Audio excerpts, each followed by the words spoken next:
could you imagine another shot? The shooter getting another shot, And he gets killed. and he gets killed as he's doing his, his resistance thing. That would have been fucked up, because now they know now they need to get him down.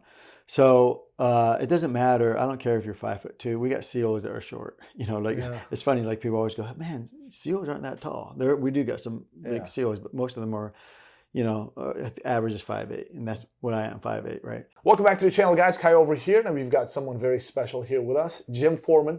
He is going to help us out. Together, we're going to go ahead and break down the entire Donald Trump assassination attempt, and you guys are going to want to see this. This is going to be good. But before we get there, I want to talk about Jim Foreman for a quick second, so you guys know who you're dealing with here. 27 years U.S. Navy SEAL, 20 of those SEAL Team 6 development group operator. In the last 10, he was a Master Chief in the SEAL Team 6.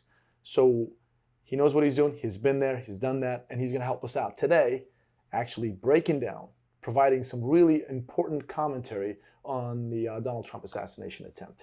So with that being said, Jim, thanks for having me over here at your own home, man. Yeah, thanks for coming. Absolutely. I love this stuff. We got some really cool stuff over here. And I got this little AK back there, and just really cool stuff. All right. But that's not what we're here for.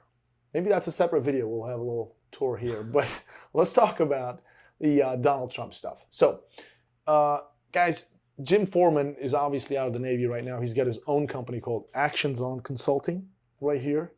Also Active Crisis. So you do both of them. And through Actions On, Jim provides leadership courses and a bunch of other stuff too. Tactical training. He trains other military folks. He trains law enforcement folks. He trains corporate folks. So he's a wide variety of people out there that you actually go out there and train.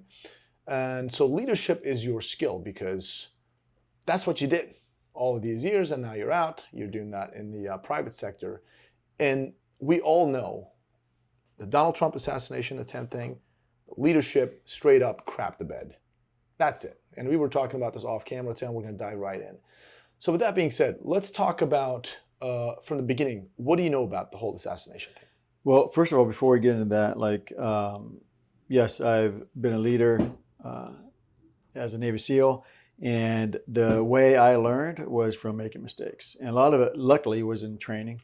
We try to put some tight spots, some curveballs to the guys going through training, so you make mistakes and you get used to them and you learn from them. That's what makes you a better leader, is that you're allowed to make mistakes, learn from them, and move on. Yeah. And so you don't make those mistakes overseas as much. And still, you make mistakes, right? But hopefully not the basic ones. So yes, I made a lot of mistakes in my career, and I learned from them. And I moved up, and I was luckily not fired, directly for some of these things. But like, I did take the mistakes I made, red flags I missed, or anything like that, and I learned from them. That's what my leadership stuff does, is really talking about, even you have all this training, you can be top dog and still miss something, right? Do you always think that it's always leadership's responsibility, no matter who makes the mistakes?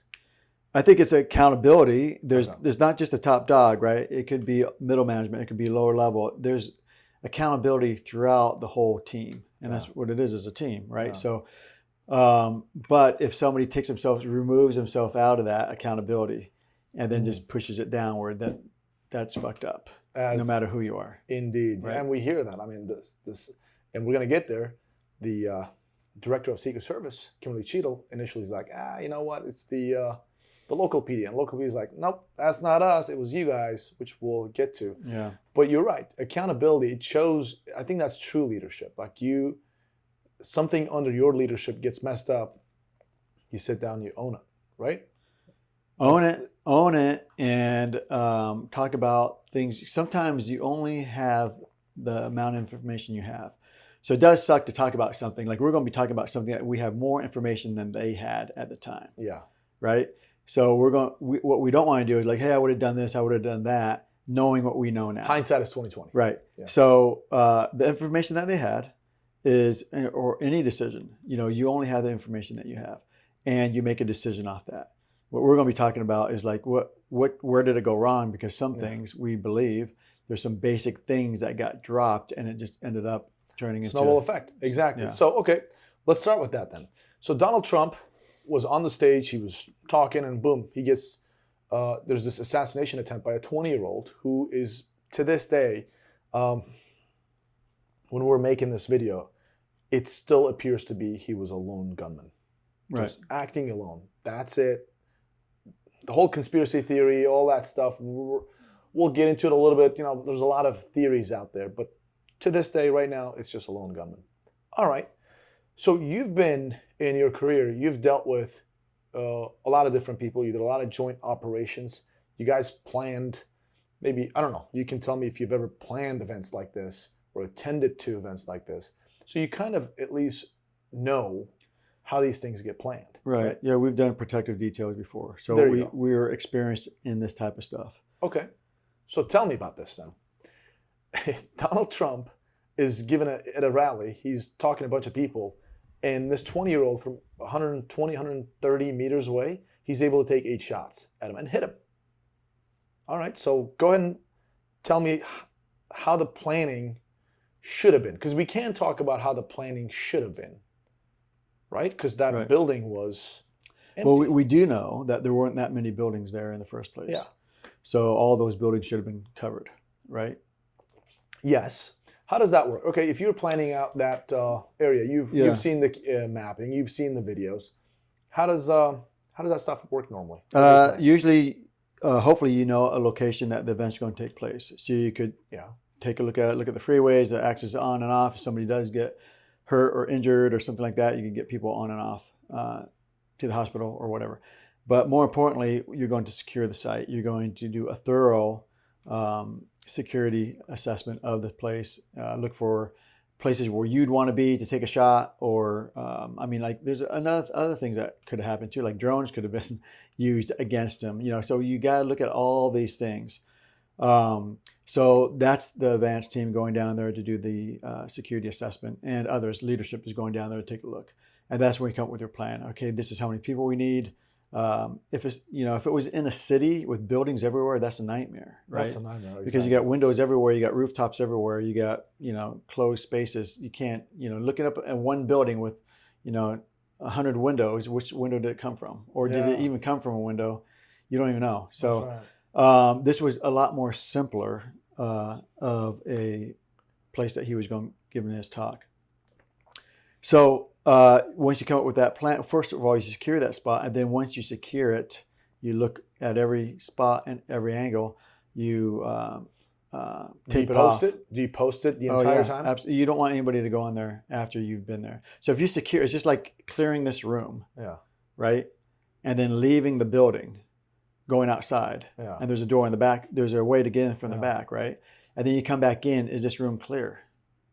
It's no longer because clear. There's a you don't door know. in the back that you don't know if somebody came in and reoccupied this room. So you need to secure the building. You need to either lock the door, post somebody on the door, whatever you need to do. But if you leave this place, you don't know if it's actually clear when you come back in because of the access points in the back. Okay, so based on the information we have at this point is the shooter actually pre-staged a rifle. Right. And then by that building, somewhere around that building, I don't know exactly where. And he goes and picks it up, climbs up that roof, and obviously takes his shots. So when you guys clear it, and then after you clear the place, sterilize it, and you post it, what do you guys look for? Do you guys look for packages? Well, you have to go on the roofs, right? You have to go on the roofs to see what that roof has a view of, right? Okay. Not only do you want to see what your counter snipers could get the best position. So that's kind of like where you're initially starting off with, hey, where can I be to see the most on the outside? Right? What do we need to cover? Yeah. So you're getting those angles. But then you also want, just like the Secret Service, FBI, all you guys do, is like you're removing, mailboxes. Yeah. You're welding manholes sometimes, right? Because you don't want anybody to come in after you left or put a bomb in a mailbox or whatever it is. Yeah. So you want to look everywhere. So on that roof, if you did stage a weapon up there before they got there, you would think that they would have found it. I don't know how well it was hidden or what. Or where exactly. Where it was hidden, but I think it was on the roof for one. But I don't know how it was hidden. So I don't know if they went on the roof or not to actually check it out. Well, we've got so much more information right now. As you said at the beginning, some of the stuff that they didn't have at that time, but we do right now, so we can pick it apart. obviously. And you know, this is not necessarily trash somebody, but hopefully this is an educational content for other law enforcement, military folks, whoever is planning an event in the future, so they can learn from some of the commentaries that come from you. So I don't look at this as a full-blown criticism. Let's just call it constructive. No, this is an after-action review kind of. There you go. Right. Yeah. So even when something goes well, like the Trump demonstration goes well, afterwards, the Secret Service, the state police, you still get together and go, hey, everything went well, nobody got hurt, but where did we mess up? Yeah. Like, hey, our comms weren't working. Like I had the State Department or the state police had to go and verbally tell somebody, hey, our comms, what channel are you on, or what's the backup channel, or whatever it is. Yeah. So even if everything goes well, you still want to have after-action review to how could have things gone better, or what did fail. Like, you know what I mean? Okay. Everything went good, nobody got shot, but we still need to talk about what things went wrong, our comms, our leadership. Somebody didn't show up, so they couldn't cover something. Yeah. So we had to go with the backup person, but that person wasn't there or whatever. Yeah. Because you're going to do another event, like he's doing, how many events has he done since this last one? Right? So then the next one, you want to learn from that one. Even if everything goes well, there's still little things you want to pick apart to learn from it. This one, we're doing an after-action review, just like that one, but just to talk about it because like there's some basic, I think there's some basic leadership things that got dropped. And then there's causes complacency. And then there's a blame game and all that. And there's seems like we still need to hold people accountable. Yeah. Even if you don't fire them, they need to know that they were responsible for something that didn't get covered for the next one. Yeah. Right? No, I agree with you. And I think things are slowly coming out. The Director Cheadle obviously resigned under intense pressure, especially from the Congress. If you guys haven't seen her testifying, I don't know if you saw it. You guys got to check it out. It was horrible. And again, I'm not here to trash her. She wouldn't answer any questions. And definitely check out the FBI Director Christopher Wray's testimony in front of Congress. I liked it. I liked it in a way like, you know, he was coming up with, he was actually answering questions. Right. Right? To a certain degree, you know, some of the stuff, you know, people always pick apart, right? But definitely check those out. So accountability is huge. Somebody screwed up. So 120 meters or 130 meters away, this building, based on your planning, if you were planning that event, you'd have that building posted, which they have it. They did have it posted. They did, yeah. But why wasn't there anybody on the roof? And how do you... Also, during the event, I'm positive other Secret Service agents or law enforcement could see that roof empty. Why wouldn't somebody say, hey, what's going on with that roof? Can somebody post it? Who's covering that roof? Like, what are your thoughts on that? I think I don't know how they did things to set it up, but like usually in the morning or the night before or usually in the morning, everybody get there early, they get their assignments. They already been briefed before, but now they're going over to their people saying, hey, yes, state police, you guys got this, we got this, we need this building, you're going number of buildings, whatever, or name them.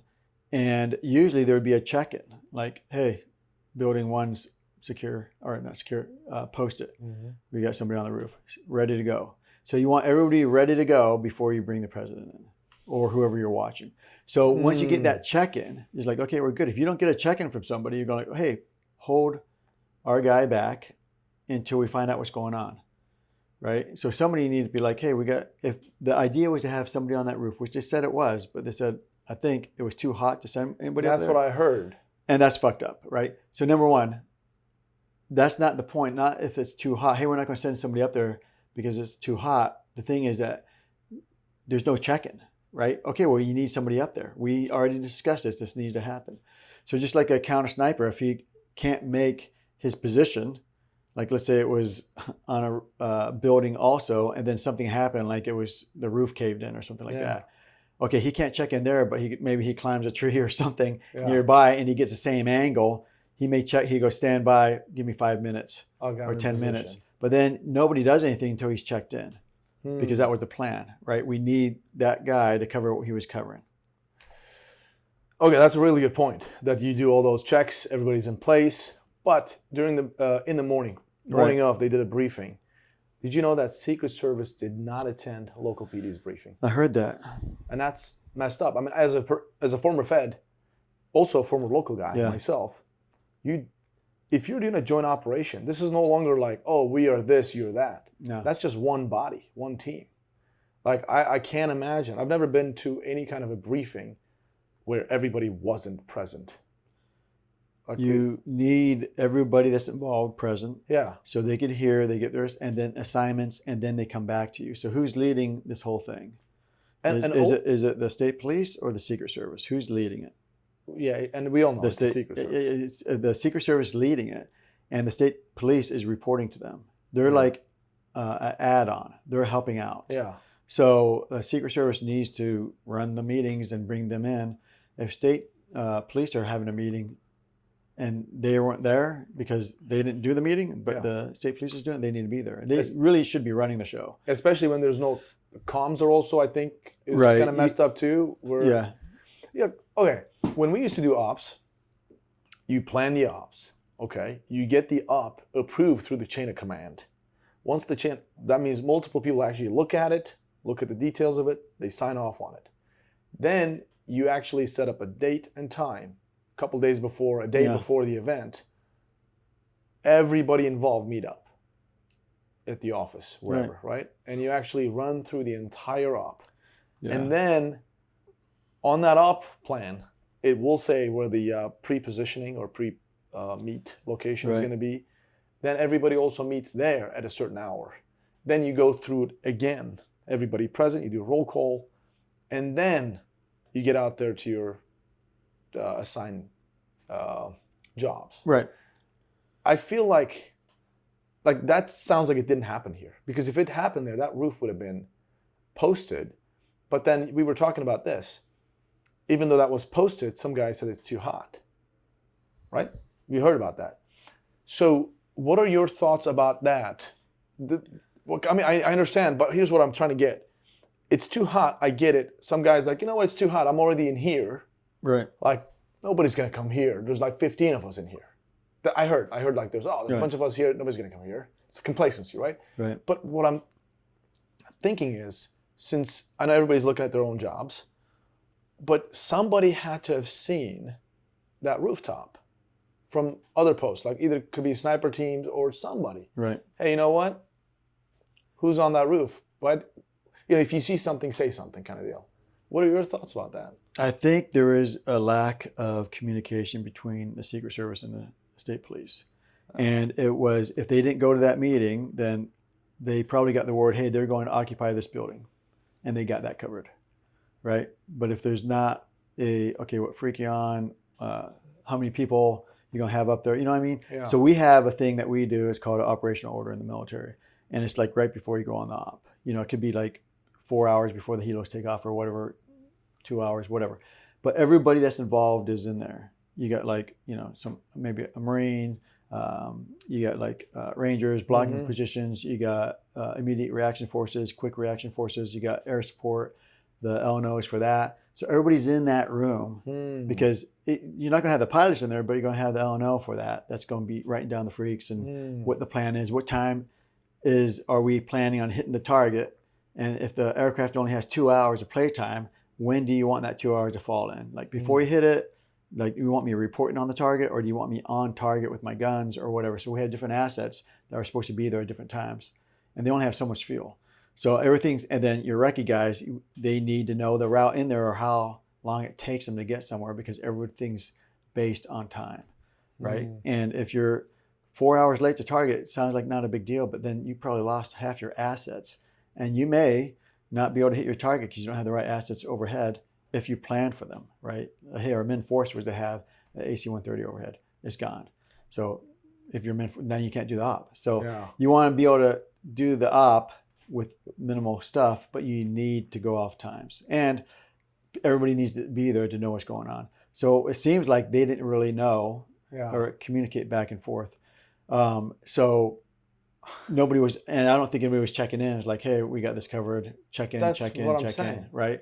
And the other thing is, like, most of them are looking out, but it's just to have a person on the roof just standing there, even unarmed. Just a suit on the roof is a presence. Like somebody looks up, oh, they got that place covered. I don't know how many more people are up there. If he has a gun, he probably has a pistol, But that's presence, right? That's just showing that you have something covered. It can be intimidating to see that, oh, there's a guy standing on the roof in a suit looking down on all of us. I can't really hide. No, that's very true. And they didn't. And I just keep going back to like, how come nobody saw it?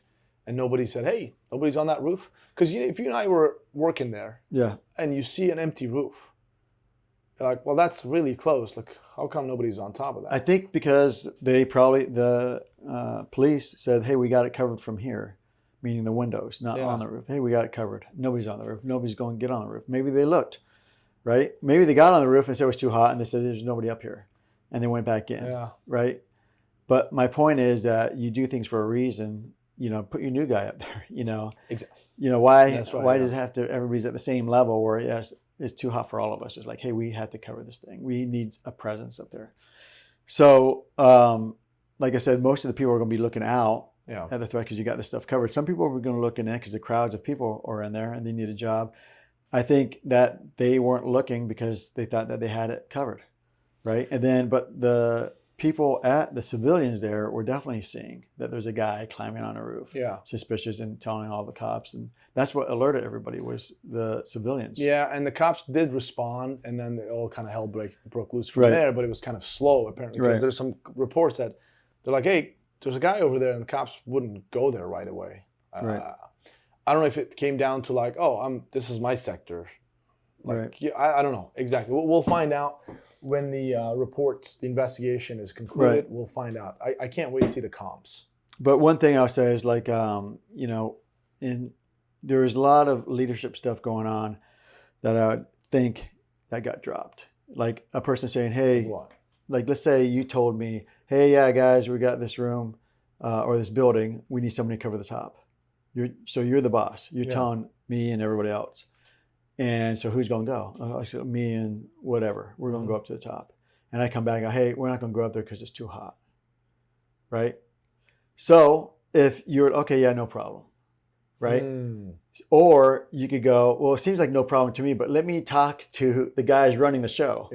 Hey, do you guys actually need anybody up there? Because it's freaking hot up there. You know, there should be communication. There's somebody making decisions way below. And someone's like, yeah, I don't want you guys to get hot up there. Don't go up there. Or it's like, I don't give a shit if it's hot up there. Get a water bottle and get up there, you know. So what you're saying in this situation is they should have any kind of operational changes, even in the smallest level, they should have run it by the Secret Service. Whoever's in charge. Or their own leadership, you know, to have them to say no. Because like, let's say you're the senior guy for whoever on that building. I guess it's with the state police. State police SWAT. You're the senior guy, right? Whatever it is, high ranking. And maybe you're not even there, but like we go, hey, we're not going to send anybody on the roof. It's pretty hot. We just looked up there. Nobody's up there. They wanted us to cover it. Are you good with that? And if you say, yeah, I'm good with that, then everybody has somebody to go back to because they could say, we told you to have that place covered. To have somebody on that roof, you know. That's right. But if you're just making decisions at your lowest level and not going up, then that's how things get dropped. And also people go, oh yeah, it's embarrassing to say they made a decision without me and I didn't know about it. That's right. That shows how weak, your leadership is weak. Right. So you need to understand why you need somebody on the roof. Right. Which, I mean, no brainer at that point, but complacency sounds like a problem. But think about this, a 20-year-old. Like there's reports that he flew his drone 3 separate times. FBI Director Christopher Wray testified in front of Congress. He said 3 separate times this guy flew his drone. And he had absolutely no records in the FBI database. Right. Which FBI generally has a lot of information, right? They had nothing on this guy. 3 times. All right. And the Secret Service did no drone flying. By the way, Trump administration, I guess, or not the administration, his team asked for a drone. Apparently he was refused. Again, I don't know if this is a fact. That's what's being reported right now. But what's a fact is, it was all over the news, the local PD offered the Secret Service to fly their own drone, and Secret Service refused it. And apparently this drone had capabilities of identifying active shooters and also eliminating them. Which I don't know how that works with the offensive capability, but Secret Service rejected it. I don't know if there's some trust issue there. I don't know. Hey, this is not our equipment. We don't know. I don't know. I have no idea. I wasn't there.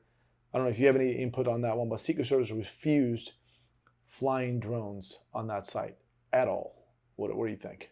I don't know the reasoning being maybe, I don't know.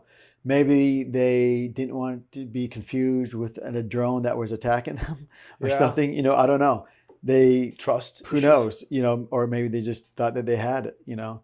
But this is like, it reminds, when you're saying that, it reminds me of like Custer, you know, he had, I think, 2 Gatling guns Okay. that he said, yeah, we don't need them, you know, when he went, you know. So if you have tools, you know, and you have experts to use them, bring them, you know. Even if you don't, it's better to have them, not need them. Exactly, than like Fred said. need them, yeah.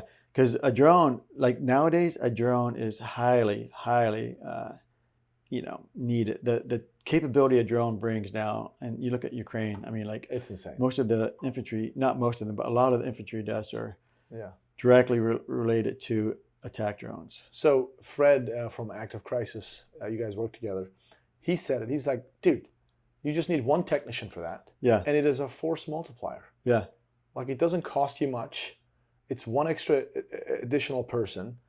It's a force multiplier. Like why would you not have it up there? It's 2024. It's not like this is 1995 yeah, where you really do need to pull a lot of strings to get that thing going. Like everybody has them. This kid, 20 years old, flies his drone 3 separate times. This is crazy. All right, so I guess there's some leadership issues over there too. Why they didn't use it, we'll find out. We don't know why. We can only speculate, right? Let's go to that kid. yeah. Based on the information that we have right now that you know, what do you think? Do you think this is work of an amateur? It, to me, like right off the bat, it doesn't matter. Thank God it was an amateur, you know, that took those shots. Do you think because it's work of an amateur? I the think whole thing? he was an amateur, Okay. that kid, right? But the fact that he made it through was fucked up. You know what I'm saying? That's what I'm thinking. Go ahead. Man. Good. Hang on. Just- We're good. Everything is good. I love this. This is good. Um, I'm gonna go to. I think, yeah. So he was an amateur, but like that's still a huge threat. Huge threat. And 100 at 120, 130 yards is a pretty, I'm not gonna say easy shot, but like, you know, on iron sights, sight, whatever. I was told there's EOTech. Right. He had an. I'm saying with yeah. iron sights, a 100-yard shot is a pretty easy shot. With I'm not AR-15. saying that he made a good shot. The fact that Trump turned his head the last second was, you know, a miracle. But my and plus the guy's pressured to take the shots, right? Mhm. So there was a good shot, right? It's a pretty easy shot, not taking away all the pressures and, you know, being on a roof with, you know, a cop just came up there and you know, exposed him, all that stuff. That it doesn't matter if he's an amateur or not. He got a shot off, you know, at his head, and it hit him. Hit him. But it could have been his brain. So He actually had like you said, good shot. Like when he pressed on that trigger, yeah, considering average human reaction time is like 0.15 to 0.3 seconds. Yeah. When he started pressing on that trigger, Trump's head was not turned yet. right. So he actually, by the time he took his shot off, almost He turned his head. It was His- like his the reticle same was on the time. head. Yeah, and then he turned right when it goes off. He turned his he head. turned his head So it was like that. like that. Super lucky. And then even the second and third shot were in the same, pretty much the same Yeah, path. just apparently right. went in Yeah, front of very him. close to. So same. it's a work of an amateur. The kid is an amateur. Yeah. Like that's what I was trying to tell people too. Like I understand, he made a shot. right. Right, he actually hit Trump. Trump just luckily turned his head. That's an easy shot over there. I get it, but under pressure, I can understand, right? But still, I always said this, and I'm going to say this to you too. See what you think.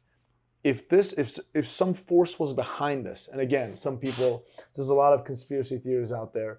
The government or Trump set it up himself, that's a nonsense one, obviously. But a lot of like some big force was behind this.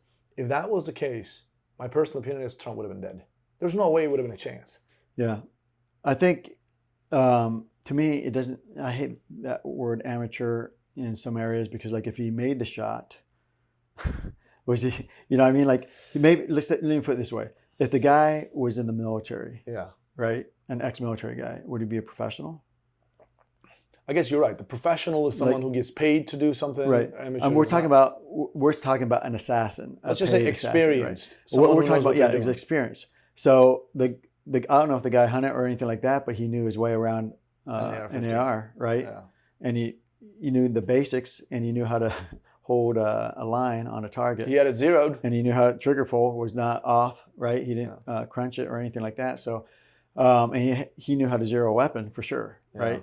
So you can't just get a weapon off the shelf and shoot it and think that it's going to be right on the money, all the time, especially when you have a sight on it. But so my thing is, like, he's an amateur, but he has experience, right? So the thing is experience. Like, he has maybe low experience, but he has experience. If he tagged him, he would be held regarded higher, right? But because he missed, he's an amateur, right? But the fact that he got there, even if it was like happenstance, he still had the balls to do all this stuff and the confidence to do these things, right? To set it up, to pre-stage the weapon, is flying a big deal. drones. Like, so we're going to say that he's an amateur, because the amateur would have tried to bring a weapon in his backpack and screw it together on the roof while everybody's looking at him. What I mean? And he only got maybe a minute or two, and now he's exposed, right? So when you say amateurs, like, well, he still had some smarts to do what he did more than a lot of people. He planned this out. Yeah, he knew where it was going to be. He had to find out where it was going to be. He pre-staged a weapon. He had a drone. He flew it a bunch of times. Now, he probably checked to see if his weapon was still there. If he had a rangefinder. So he had the skills to do what he did. So to say that he was like complete amateur, to me, is wrong. He had the passion to do it. He had the forethought, and he had planning, right? Yeah. And good point. If a guy was in the military, just because he's in the military, doesn't mean he's a sniper. You know what I mean? He may have been versed in weapons, but now we might say that he's a little bit more professional than him just because he's in the military, but he may never been, shot a weapon at all, Yeah. So I don't know. I think this guy had a lot of stuff on his side, that he was patient enough to do what he did and do it the way he did it. And he found a loophole. Nobody was on that roof. And he took it. Luckily, he put the weapon on that roof. And this brings into, like, people start going, okay, there's a conspiracy. Because how does that happen, right? How did he pick that one roof that nobody's on it? But sometimes things happen that way, and it just happens. But there's all these other things that come into play that you do question, right? How does it line up so perfectly where all these mistakes are made, and it lines up to a perfect headshot that just luckily was on Trump's side that he moved? Yeah, sometimes really agencies shit the bed so badly, it almost looks like someone did this purposely. In reality, it's just really, some people just got really complacent and they just shit the bed. Right. That's really what it was. It's just that I still say it to this very moment, unless I see some compelling evidence. There was a lone gunman. He could have been influenced by some of his friends or some other people, but I think he was just himself, went out there and did his thing, right? When we talk about professional, I guess I was meaning that somebody who is an actual, like, if there's a government or some big force behind this, right, it would not have been that 20-year-old. It would have been someone else. Yeah, or it would have been him to be the fall guy, or as somebody else. But I get what you're saying. Like, there would have been backup shooters. It would have been like something, like somebody, like, as in, Trump is not going to make it out of that one. Yeah, that's it. They would have exactly. They would have planned. Whereas his vehicle, have somebody staged by his vehicle. If the guy wounds him or misses him, that they could have another shooter in the tree line or wherever else at a totally different angle. Yeah, that would get him on his way into the vehicle. That's what I was thinking. Right. So from what it looks like, it's a lone gunman. Do you have anything else to believe otherwise? No, not right now. But like, it looks like a lone gunman. Some people say there's an audio analysis. Yeah. In fact, even one of our friends, I don't want to give his name, Yeah. The good man that we love, Mr. Buttlicker. Yeah. I call him Buttlicker. He is. He is, 100%. He says there's an audio analysis and there's 11 shots being fired. Right. There was 8 plus the one that the counter sniper took. Counter sniper took a shot with a 308. Yeah. That's what we hear, but apparently audio analysis says 11 shots. Like, dude, if you think about it, you're a shooter.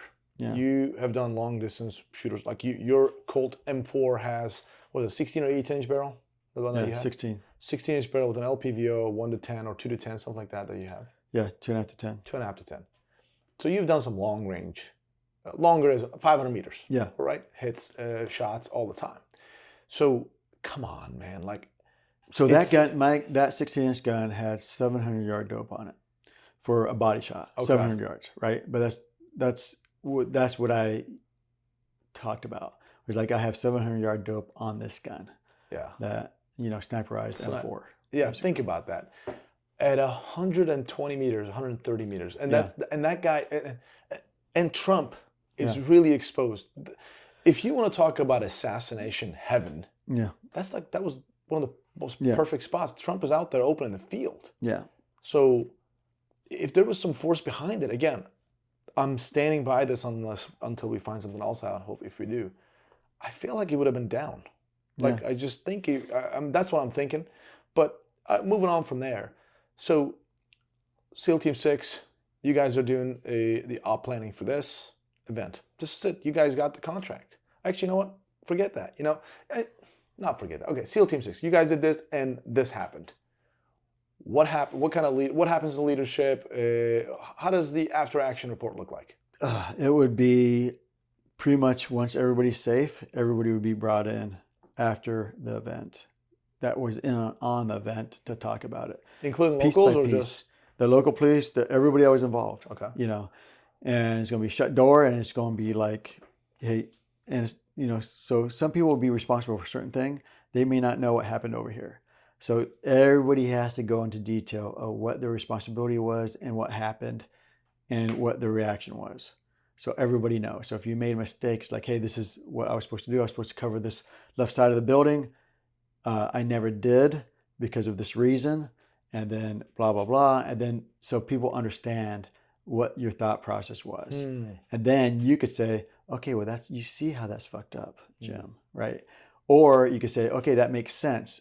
You're supposed to cover the left side of the building because there's a door there. You check the door, it was locked. And it locks from the outside. So nobody's coming out. So then you backed off because you didn't have enough people. Okay, that makes sense. It sounds like good, right? Yeah. So because that wasn't your issue, you adapt it and you fix something because you didn't have enough people. So you backed off, you locked the door, and nobody could come out. So it's less of a threat. But if people don't hear that, there's the rumor mill, right? They go, oh yeah, Jim didn't do this, and there was an open door. The door was wide open, or whatever it is, right? So you want to explain to people what happened, the thought process for why, if you changed a thing that you're supposed to do to something else, and then people will ask questions. They'll grill you, in an open way, and you'll explain yourself. And then they'll be like, okay, that was fucked up. And that, because you did that, this person had to do this and took their eye off their responsibility, whatever it is. It's just like a waterfall effect sometimes. But it's also good for somebody that's not even involved on that part of the area to hear what's going on. Because when they leave and some other person asks them, hey, one of their peers, hey, what happened? If they don't know, they're going to make up a story. They go, well, I think Kaya did this. I wasn't there, but I think what happened was him, right? In fact, Kaya was trying to cover two things exactly. At once, so when you find out that, oh, no, it wasn't Kaya, it was because of this debrief pulled it out that it was this person over here that dropped the ball, or this person left because they were sick and they went into the bathroom, they're throwing up, or whatever it is, and that's why all this stuff happened. And there was no communication to cover. They just left. They left this open area. So everybody needs to hear in detail. So the after action is extremely important. And like I said before, even if everything goes right, you still bring everybody together and you talk about what could have been better and what things you could have used that you didn't, like the drone thing. Like, why we had drones, why didn't we use them? Oh, we didn't need them. Well, it would have been nice to be able to scan that tree line or whatever, because I couldn't get back there. There's a creek in my way, whatever it is. You want to talk about what could have been better because you're about to go do this thing all over again. Just like with the Trump thing, he's going to give another speech somewhere else. And if you need something and you needed it then, you're probably going to need it over there. So bring it up. That's what the after action is for. And it also pulls out the mistakes that happen. And you want to be open and honest Yeah. And so everybody could hear it and talk about it, discuss it, and then find a solution. Cool. So if SEAL Team 6 runs the event and there's multiple local agencies helping out, Yeah. are these local agencies like all these different posts? Like that building was posted by the SWAT team guys, right? And another team was the Butler PD, whatever, right? Would SEAL Team 6 guys have people at every building? No. So what happens? So we're, a lot of times there's only 2 of us at a place, and we're running, a partner force of 100. A partner force is like indigenous soldiers in the country you're there. They got 100, and you may have like a couple of CIA guys that are running them, like 2 to 4, right? And then we got all these other people, maybe some Marines and some Rangers or whatever it is, but the 2 COs are running it, right? Because we have the air asset, we're controlling it, the experience, and so everybody's reporting to us. So if you're the other SEAL and we're saying, hey, all these buildings need to be covered, guess what I'm going to do? I'm not going to be the one that goes, hey, are you checked in? Are you checked in? Because I'm running the big thing, but you're my right-hand man. I'm going to ask you, are we set? Right? And you're going to say yes, because you checked in with everybody that we want covered, right? All these buildings that we want covered. So you're going, yeah, Jim, we're good to go. I'm like, okay, bring them in, right? So I don't have to talk to 20, 30 people. I'm just talking to you and maybe 2 other people that are just like you that I'm talking to, right? So I'm just talking to 3 people. You're talking to a bunch of other people that are below you, right?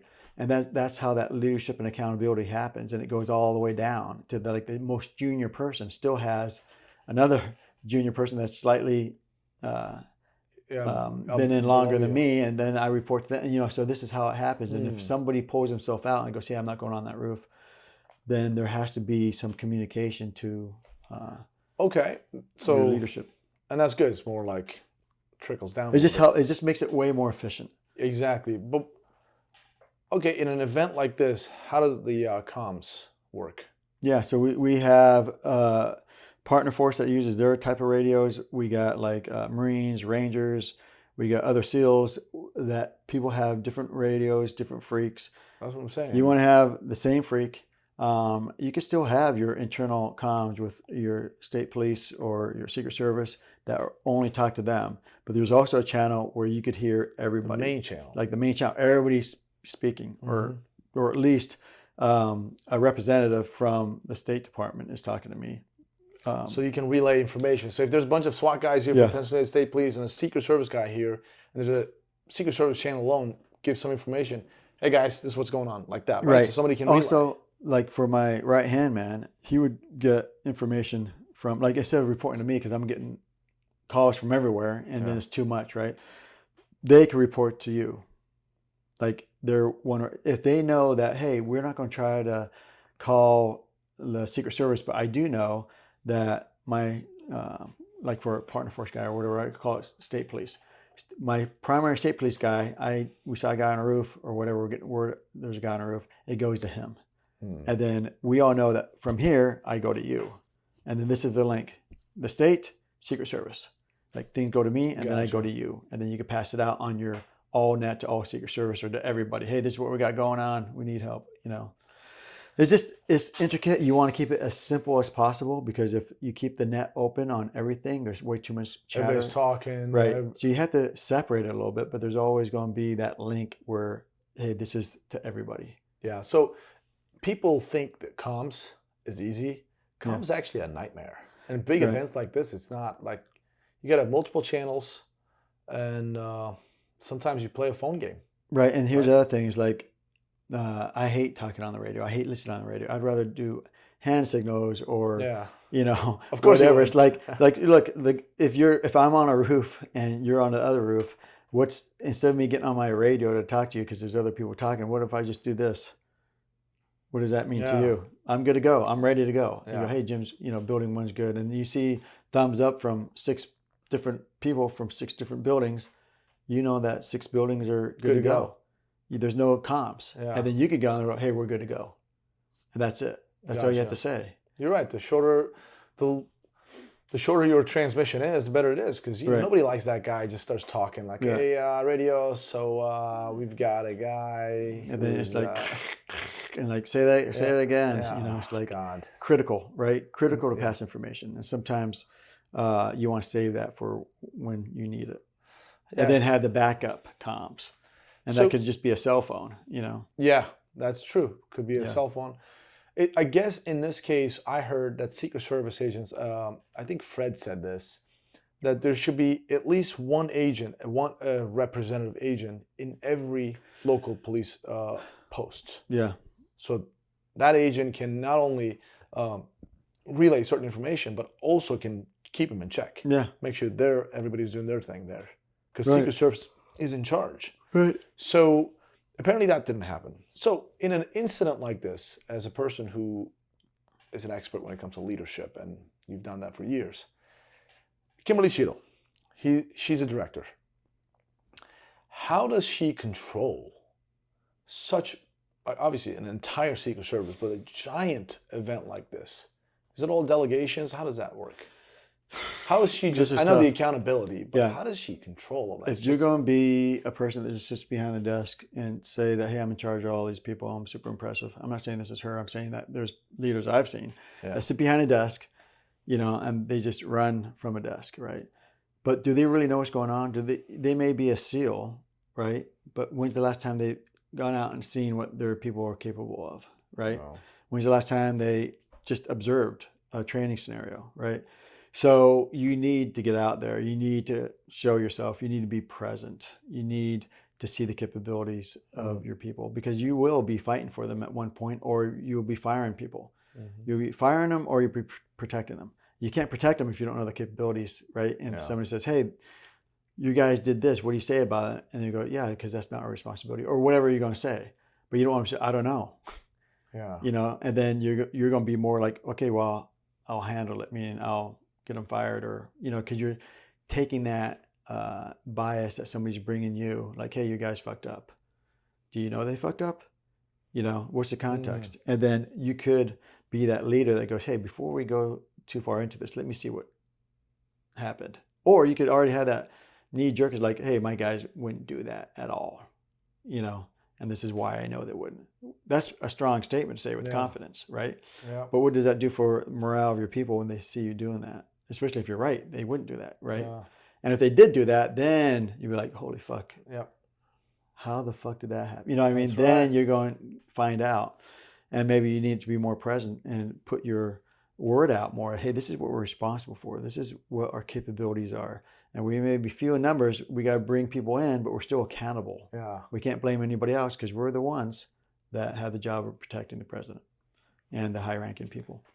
That is really good, and that's a very good point. So I was just thinking about that, like, you know, you're just sitting behind a desk, like you said, you see some executives, let's just say, are like that. I've seen them too, and they're just making shots, they're calling shots, right? Yeah. I get it. You have the authority, you have the position to call the shots, but you're not boots on the ground anymore. You don't see how people are, and I've seen this in the police departments too. Guy that I actually work with, on duty, years go by, he's wearing a white shirt. White shirt means he's way up there now. He's just making certain calls that he was complaining about when he was on duty. Right. So people forget things. So this is it's a very interesting case. Like, some people are questioning this to be an inside job. And I'm not talking about the ones that talk about Trump made this to himself. Anybody who is watching this and you're truly thinking that Trump staged this to himself, like, I don't care if you hate him, you love him, it doesn't matter. Forget the politics, right? You live in a fantasy land, in my opinion. What do you think about that? Trump staging this to himself. It's so bullshit. It's what, impossible. you're going to take a live fire shot at a former president and just to give him popularity when you could actually accidentally kill him? Which is highly likely. It's like, there's no fucking way. The guy just turns his head. And look at his reaction too, by the way. Yeah. If you can read body language, even that much, Trump had no clue. He was like, whoa, what's going on? Like, he had no clue. Like, he was just as shocked as everybody else, right? So get that out of the way. The other side of the whole conspiracy theory, where, you know what, somebody, Secret Service is involved. This is an inside job, something, right? I know we kind of touched base on it. Let me ask you one last time. What are your thoughts? Do you think this is anything from the inside or some other force behind this? I don't. I think it was just complacency and, you know, lack of passion, and they dropped the ball. And like I said, like all those things that lined up with not communicating with the state police, like you said, not showing up for the briefing, all those things add up. Little things that add up to dropping the ball. And it makes a perfect storm where you question, like, what the fuck? How could it not be an inside job? That's Out it. of all the buildings, the one gun that was left was that one, but I don't know, maybe another building didn't have anybody on the roof either because it was hot too. You know what I mean? We don't know about that. We don't know about that. But we're just assuming that all the buildings were covered except for that one, meaning there's a person on the roof of all of them except for that one. Yeah. I don't know. Like maybe there was a couple other buildings that nobody put people on the roof either. Exactly. Just there was no shooters there. So right. There's no shooters, so nobody knows about it. But like my thing, I think that there are so many balls dropped on this thing that it looks like for like you said, an amateur to be able to get in here and do that. It looks like it was handed to him to allow him to do this. Thank you. That's exactly how I feel. I still stand by that this was just a lone gunman. He just went and did it himself. It was the perfect storm due to complacency. And it does look like somebody actually let him. It's just, in fact, it's complacency. Somebody just not doing their job. Yeah. Yeah. Man, that's pretty good. I'm glad we're on the same page because it's important for me. Because I've already given so many interviews and I've said all these things. So, and this is the first time, guys. Like this part that I just asked, first time we're now in front of the camera, I asked Jim this, not even off camera. So I'm glad we're on the same page. Last part. Now, Trump was assassinated. Well, the assassination attempt was completed. Now, the Secret Service was scrutinized on the way they moved him. And some people complain about, some female Secret Service agent, 5'5", can't even cover Trump. Trump's a 6'3", 140-pound guy, big guy. What are your thoughts on that? What are your thoughts about Secret Service moving him and also allowing him to kind of do his pose and all of that stuff? Yeah, I think that they had no control over him. Like he was able to do whatever he wanted. Almost. Should they have? They should. Could you imagine another shot? The shooter getting another shot, and he gets killed as he's doing his, his resistance thing. That would have been fucked up because now they should have. They know now they need to get him down. So it doesn't matter. I don't care if you're 5'2". We got SEALs that are short. It's funny. Like people always go, man, SEALs aren't that tall. We do got some big SEAls, but most of them are, average is 5'8", and that's what I am, 5'8", right? But you have standards, right? And you want anybody, man, woman, whoever, to have the standard, complete the standard. Yeah. So that's why we have standards. It doesn't matter if you're male or female. So they should have been violently getting him on the ground, right? And keep him on the ground until they got a plan to, okay, where are we going? Where's the shooter? Is the shooter down? I'm not going to lift him up until the shooter's down. You know what I mean? Keep him on the ground and everybody dogpile on him because he is the guy that they got to protect. Interesting. But they're trying to rush him off. But what if there's a guy, okay, I got one more shot. But what if let me ask you this. If you get him up, immediately get him up, right? But you just basically hold him down, like he's bent down. Yeah. And you guys are all covering him and moving him. Yeah, you could do that too. Okay. There's instances where you just need to get him out of there, but you want to protect him by blocking, his body. And another thing you could do, like when he's on the ground, you just pick him up, horizontally, like people got his arms and his legs, and just run him and throw him in the car. You don't really care about, that he's going to get bruised up a little bit, but you're trying to protect his life and get him out of there.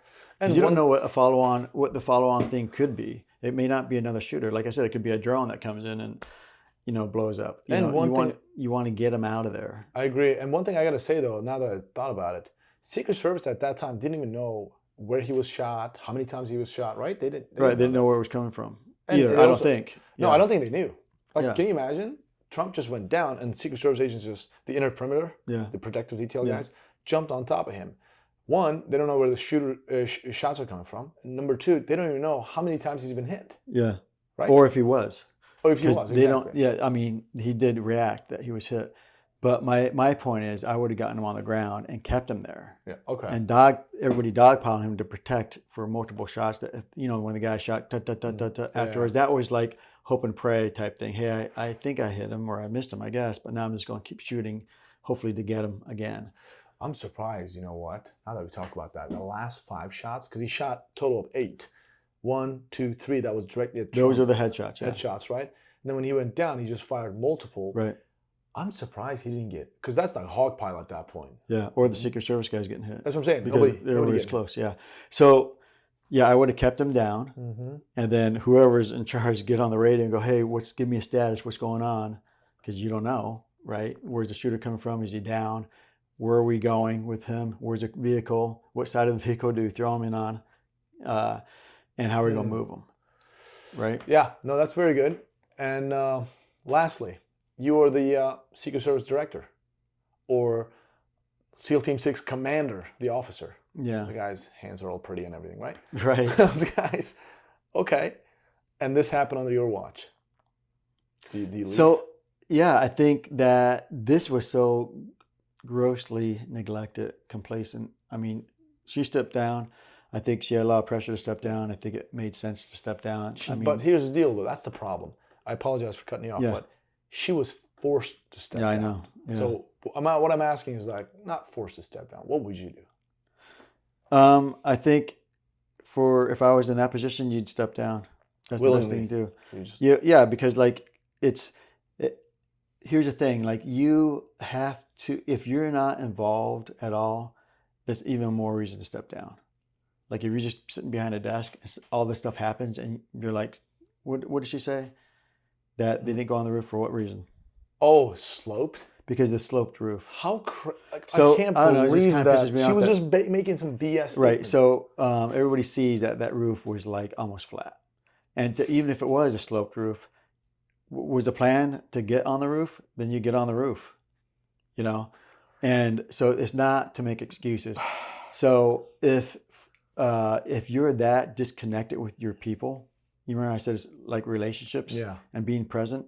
If you're that disconnected, you definitely need to step down. And I would step down if I was that, because I'd be ashamed. I'd be like, wow.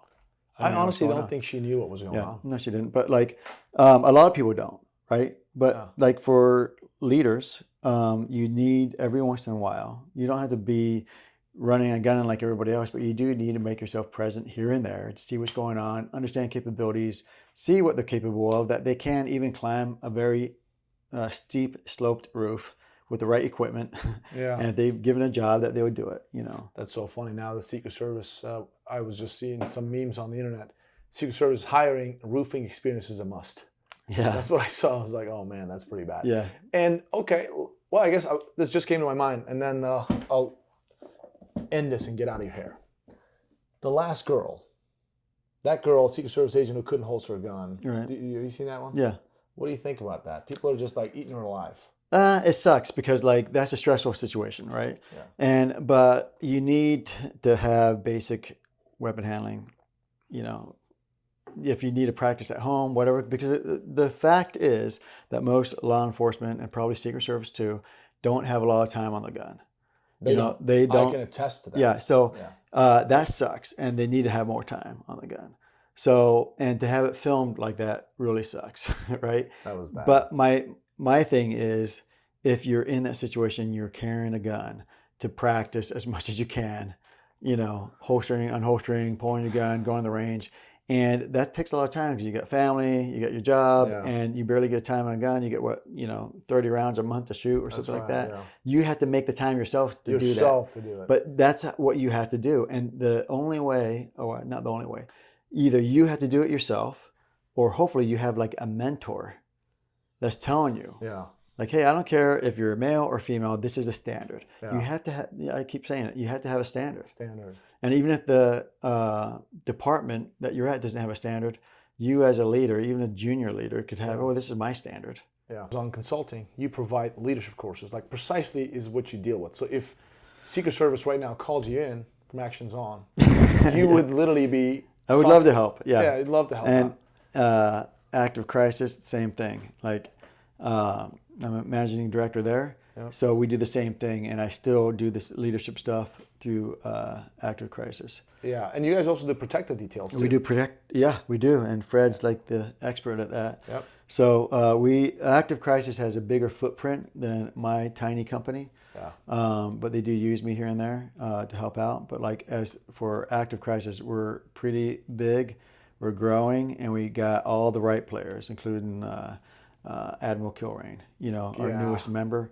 We got a bunch of guys. We got SEALs. We got guys like Fred. Yeah. We got lawyers. We hand pick our people. Yeah.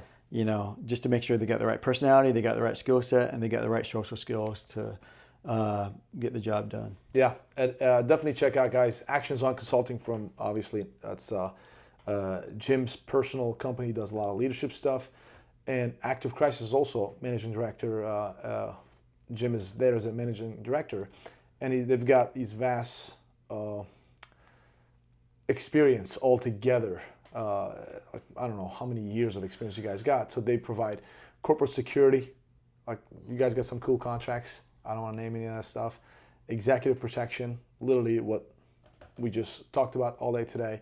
Red teaming, if you got big events, there's a lot of like holes you guys can point out some of the security holes.